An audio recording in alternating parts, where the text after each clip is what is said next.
Hoje acordei meio gripado, então tô meio ainda 50%, pessoal. Não tô totalmente. O seguinte, deixa eu explicar essa questão 40. Olha, não sei se vocês estão notando, cada questão eu estou puxando um assunto, tá? Então eu acho que isso é interessante para vocês irem aprendendo a parte conceitual. Para essa questão 40, eu vou explicar o seguinte. Duas retas que caminham a uma distância fixa são chamadas de retas paralelas, certo? Então esse conceito é importante. Essa reta S e essa reta S são retas paralelas. Eu escrevo assim, tá? Elas são chamadas de retas paralelas. Convém eu já falar para vocês que duas retas que se cruzam formando 90 graus também tem um nome especial. Elas são chamadas de perpendiculares, que representa assim, perpendiculares. Isso é um vocabulário básico da geometria, tá? Saber o que é perpendicular. E eu já vi gente em posto de gasolina falar, pega aquela rua perpendicular, sabe, presta atenção, eu fico pensando, o cara no posto sabe, mas o motorista às vezes não sabe o que ele está falando, tá? Perpendicular é o que forma 90 graus, tá? Tem um outro termo, que quando elas se cruzam, eles chamam de concorrentes, tá? E já perguntaram para mim, cadê as correntes, tá? Então, quando elas se cruzam, elas são chamadas de concorrentes. A perpendicular é um tipo especial de concorrente. Bom, só que o que eu quero explicar é outra coisa. Se eu tiver retas paralelas e eu tiver uma outra reta cortando elas, chamado transversal, ou seja, uma transversal cortando elas, eu tenho uma característica muito importante do paralelismo, tá? Que é o seguinte. Eu formo que esse ângulo aqui é igual a esse ângulo aqui, tá? Isso aqui é muito importante, que esse ângulo é igual a esse nas retas paralelas. Eu digo que esse ângulo e esse ângulo são correspondentes. Os alunos confundem tudo, perguntam, tá, qual a diferença de correspondente e congruente? Congruente é a mesma medida. Ângulos correspondentes são congruentes. Mas isso é uma propriedade das retas paralelas. Se eu tenho duas retas paralelas, esses ângulos são congruentes, tá?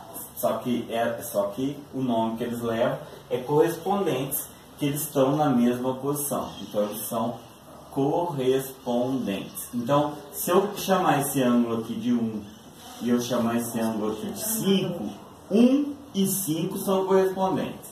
Precisa entender por que eu pus 1 e 5. Agora, se eu fizer esse outro ângulo aqui, ó, esse ângulo é o 2 e esse ângulo é o 6. O 2 e o 6 também são correspondentes, certo? Ou seja, estão na mesma posição.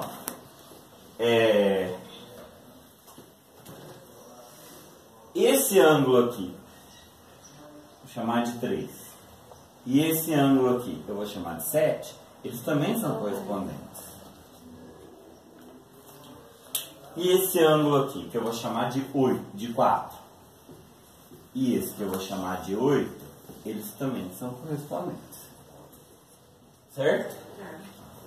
Bom, então, antes de prosseguir, isso aqui parece uma besteira, mas se vocês vão guardar rapidinho, no módulo 1 desse curso que eu estou dando, eu estou fazendo os alunos decorar isso, porque isso ajuda. É só escrever correspondente de preto para ficar mais fácil que eu vou explicar. Isso aqui são correspondentes.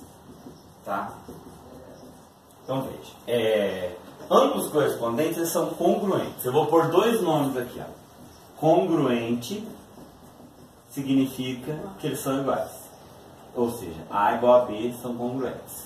Agora, suplementar, eu já falei. Suplementar é quando A mais B é 180. Tá? Aqui todos esses ângulos ou são congruentes ou são suplementares. Olha, esse ângulo aqui é igual a esse, não é? Ou seja, congruente. Eu já não falo que é igual, tá? Em geometria, o 1 não é igual a 1, tá? 1 é igual a... Olha, 1 não é igual a 5, não é só igual a 1. 1 não posso falar, 1 é igual a 5. Não, 1 é congruente ao 5. Eu até falo, tá? Na linguagem popular. 1 é congruente ao 5, 1 é congruente ao 7, 1 é congruente ao 3. certo? Então se eu comparar 1 e o 7, eles são congruentes. Se eu comparar o 4 e o 6, são congruentes. Se eu comparar o 8 e o 2, são congruentes. Se eu comparar o 8 e o 1, são congruentes. Agora, se eu comparar o 5 e o 3, eles são congruentes? Não. São, ali, 5 e o 3 têm a mesma medida. Agora, o 5 e o 2 não, né? 5 e o 2 não. Mas pode, os 5 e o 2 não são congruentes. Esse aqui é agudo e aquele é obtuso. Só que o 5 e o 2, eles são suplementares. Todo par que eu pegar aqui é ou é congruente ou suplementar. Isso vai ser muito importante na hora de resolver problema, tá? De matemática. Não tem problemas avançados aí, mas isso você pode complicar à vontade. E é bem legal que você bota o aluno para pensar. Seguinte, deixa eu colocar um desenho aqui. Copiar aquele desenho ali 2 vezes. 4 vezes. Se eu tiver esse ângulo aqui e esse ângulo aqui, eles não estão do mesmo lado? Tá. Aqui também estão do mesmo lado. Aqui também está do mesmo lado. E aqui também está do mesmo lado.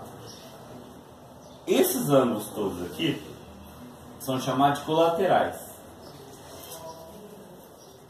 Certo? Esses dois não estão para fora, eles são colaterais externos. E esses estão para dentro, são colaterais internos.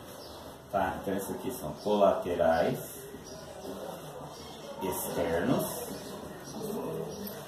E esse aqui são colaterais internos. Uma propriedade muito importante, toda vez que você bater o olho e perceber que as retas são paralelas, eu tenho uma transversal e são colaterais internos, eles são suplementares, tá? Então, um teorema importante, tá?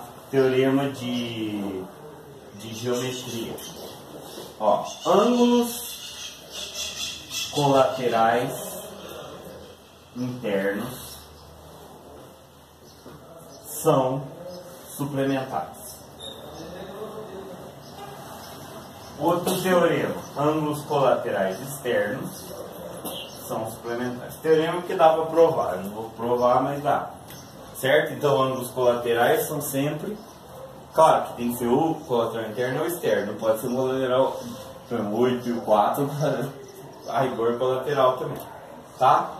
Deu para entender isso aqui? Então, se eu tiver dois ângulos colaterais, a soma é 180. Tá? Um outro teorema que eu poderia dizer é que ângulos correspondentes são congruentes. Ângulos correspondentes são congruentes. Ou seja, tem a mesma medida. Tem duas características, esses dois nomes são importantes. Suplementar, soma 180. Congruente, tem a mesma medida. Tá? Tem outras palavras também. Complementar, soma 90. Tá? Até replementar também, mas deixa aqui.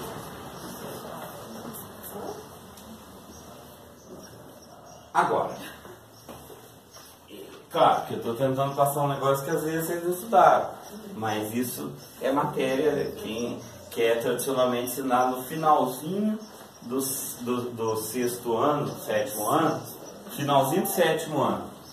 Só que aí não dá tempo, fica pro oitavo. E aí no oitavo, em geral, as pessoas ensinam se der tempo também. Então, por isso fica sem. Agora, eu vou fazer de novo isso daqui, só que no lugar de colateral, eu vou pôr um de um lado e o outro do outro. Um de um lado e outro do outro. Certo? Esse de um lado e esse de outro. Esse de um lado e esse de outro. Esses ângulos aqui chamam de alternos. Tá? Alternos é que estão de lados contrários. Então esses aqui são alternos externos. E esses são alternos internos. Geometria é super interessante se você ensinar direitinho para os alunos, tá? Eles gostam e aprendem. Ângulos alternos, tanto internos quanto externos, são congruentes. É a mesma medida. Colateral é suplementar e alternos são congruentes. Então, ângulos alternos internos ou externos, desculpa a letra horrível, são congruentes. Aqui tem uma regra que o pessoal chama, que ajuda a entender, chamada regra do Z. Tá? A regra do Z diz assim: se eu fizer um Z, esse ângulo e esse tem a mesma medida. Tá? Mas isso é a explicação que se eu prolongar isso aqui, são ângulos alternos internos. Toda vez que você vê uma letra Z, os ângulos da ponta do Z são congruentes. Tá? Então fez um Z, tá lá, eles são congruentes. Muitos não estudaram isso aqui, né? Infelizmente, que eu acho que é uma coisa muito importante, porque isso aqui é tão importante para vocês entenderem que é claro que isso, eles não cobram concurso, mas para você saber se as retas são paralelas, você precisa saber se os ângulos correspondentes têm a mesma medida. Isso aqui serve para decidir se dois ângulos. Isso aqui está na própria definição do que é paralelo. Tá? Então olha aí a questão. A questão mostrou duas retas aqui que não está falando que é paralelo. Tá? Não está falando que é paralelo, nem que não é. Mas aí você vai ter que decidir o que está acontecendo. Tem cara de ser paralelo, não tem? Às vezes até o desenho é paralelo, só que eles querem enganar você.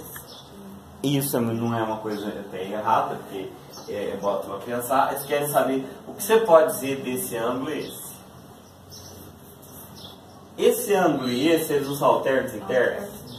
Regras, então eles têm que ser congruentes, não é? Ângulo alterno e interno são congruentes. Mas eles não são congruentes.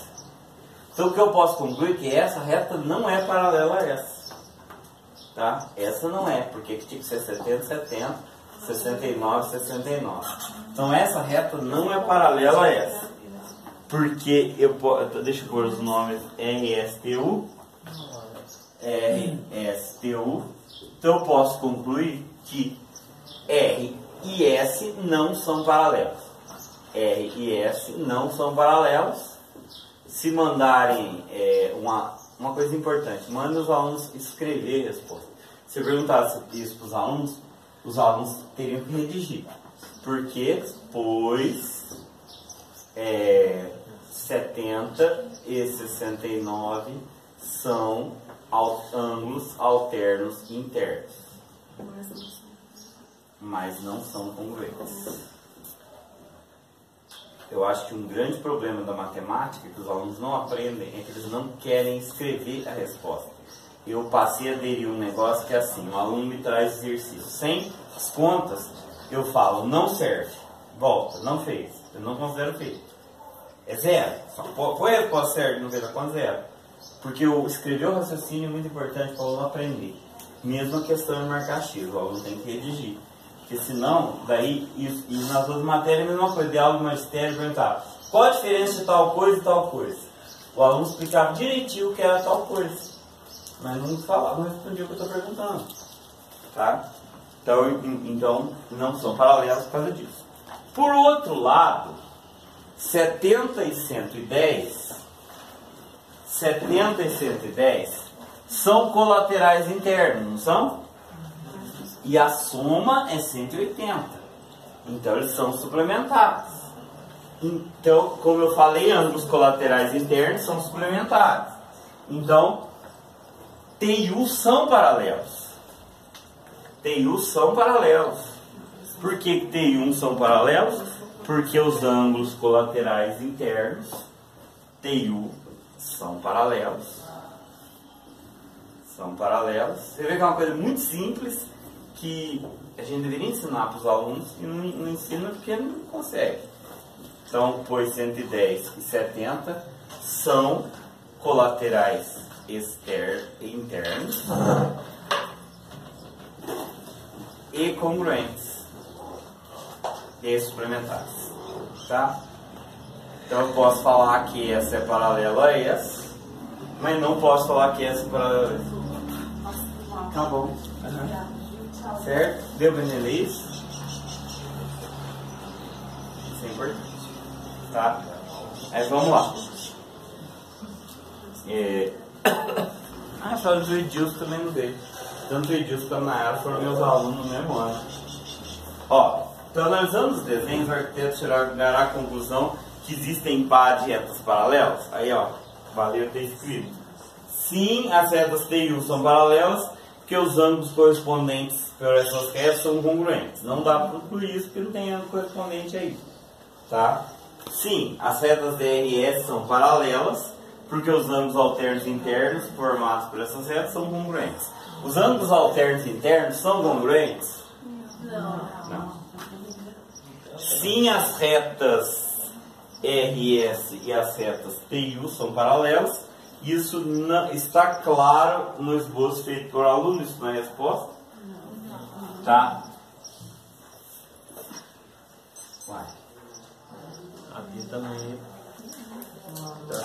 Não, porque o aluno deixou de representar esses ângulos de esboço. Questão tão boa, eles não vão a resposta certa. Vamos ver se pode ser a letra A, porque a letra B não pode ser, tá? Porque RS não é. Só tem A. O C não pode ser. E o D não, a letra A, mas a justificativa está errada. Tá?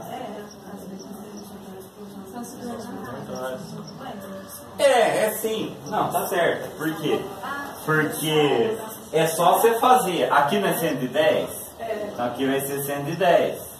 Certo? Aqui não é 70? Então aqui vai ser 70.